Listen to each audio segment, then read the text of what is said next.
সামনে একজন দাঁড়িয়ে আছে, ওকে, আর ও দেখে কি করছে, ট্রেনে প্রচুর প্যাসেঞ্জার, ওকে বাঁচানোর চেষ্টা করছে, সিটি মারছে, সিটি মেরেই যাচ্ছে, সরে যা সরে যা সরে যা, ভাই মারা যাবি, সরে যা সরে যা।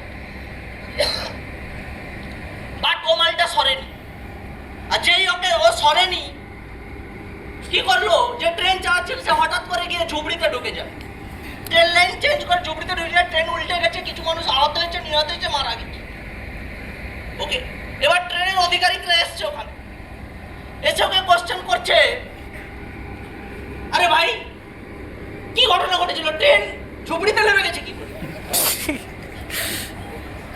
বলছে কি বলবো, সামনে একজন পড়ে গেছে, ওকে সত্যি বলছি, সরছে না, ওকে বলছি ভাই মারা যাবি, সরে যা, সিটি মারছি, সরছে না।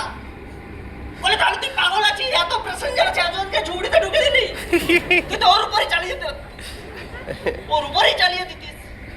বলছে স্যার ওটাই তো করছিলাম, কিন্তু ভাগ্যবশত কি করব, ওই মালটাকে আমি চালাতেই যাচ্ছিলাম, কিন্তু ওই মালটা সরে গিয়ে ঝুবড়িতে চলে যায়, ওকেই ট্র্যাক করে।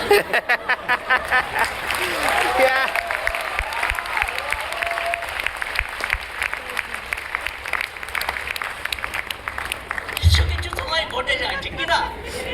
মালগুলোকে ছাড়তে ইচ্ছে করে না, ঠিক কি না? তবে হ্যাঁ ভাই, কাক হতে যাও না, শুয়োর হতে যাও না, কুত্তা হতে যাও না বস।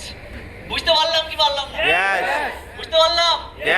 লড়তে হবে, তোমাকে লড়তে হবে ভাই। বিকাশেরকে যদি লড়তে হয়, টিনে আছো ভাই, অতি সহজে হবে না, তোমাকেও লড়তে হবে বস।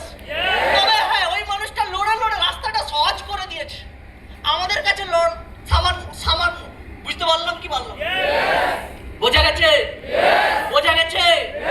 তারপরে তোমার কাছে সাকসেস আসবে বস, সময় আসবে, পরিস্থিতি আসবে, তোমার বাবা মা তোমার সঙ্গ ছেড়ে দিয়েছে দেবে, একটা সময় আসবে তোমার বাবা মা তোমার সঙ্গ ছেড়ে দেবে, তোমার গার্লফ্রেন্ড তোমার সঙ্গ ছেড়ে দেবে, তোমার বয়ফ্রেন্ড তোমার সঙ্গ ছেড়ে দেবে, কিন্তু এই ট্রেন চালাতে যেও না বস।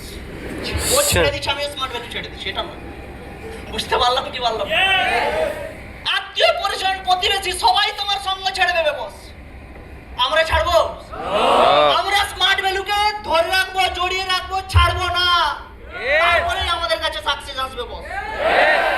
বুঝতে পারলাম? বুঝতে পারলাম? তারপরেই সাকসেস আসবে, যত প্রবলেম আসবে স্মার্ট ভ্যালু ছেড়ে দিবে, যাই প্রবলেম। বুঝতে পারলাম? তারপরেই তোমার কাছে সাকসেস আসবে। তোমার উদ্দেশ্য তোমাকে ক্লিয়ার রাখতে হবে, তুমি কেন স্মার্ট ভ্যালু করছো বস, উদ্দেশ্যটা তোমাকে ক্লিয়ার রাখতে হবে। বুঝতে পারলাম কি বললাম? জানতে হবে তোমাকে স্মার্ট ভ্যালু কেন করছি, কি স্মার্ট ভ্যালু, কি স্মার্ট ভ্যালু কেন করবো, উদ্দেশ্য ক্লিয়ার রাখতে হবে। একটা ক্রিকেটারও উদ্দেশ্য নিয়ে ক্রিকেট খেলে, ঠিক কিনা? ওরও উদ্দেশ্য আছে,